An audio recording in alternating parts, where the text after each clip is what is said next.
এটা হলো শিবখোলা, সেই আমরা ভিডিও দেখে এখানে এসেছিলাম। তার অবস্থাটা ঠিক এরকম এখন দেখতে পাচ্ছেন। জল হাঁটু অবধি নেই, কোনো কোনো জায়গায় হয়তো হাঁটু অবধি জল পাওয়া যেতে পারে, তবে ভিডিওতে যা দেখেছিলাম তার পুরো বৈপরীত্য এখানে ফুটে উঠেছে।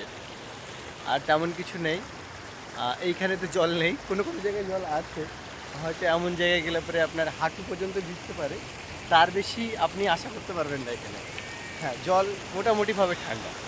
হ্যাঁ, আর সব থেকে মজার দৃশ্য হচ্ছে এইটা, যেটা আমাদের কাছে মজার হলেও অন্যদের কাছে মোটেও মজার নয়।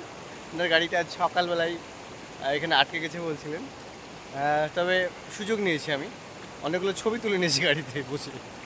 হ্যাঁ, আপনাদের ইচ্ছে হলে আসবেন এখানে। ওই দেখুন, স্নান করার চেষ্টা করছে, মানে স্নান করা যাচ্ছে না, জলের গভীরতা এতটাই যে স্নান করা সম্ভব হয়ে উঠছে না। হ্যাঁ, আচ্ছা, ভালো লাগলে আসবেন এখানে। এটা হলো শিবখোলা। ধন্যবাদ।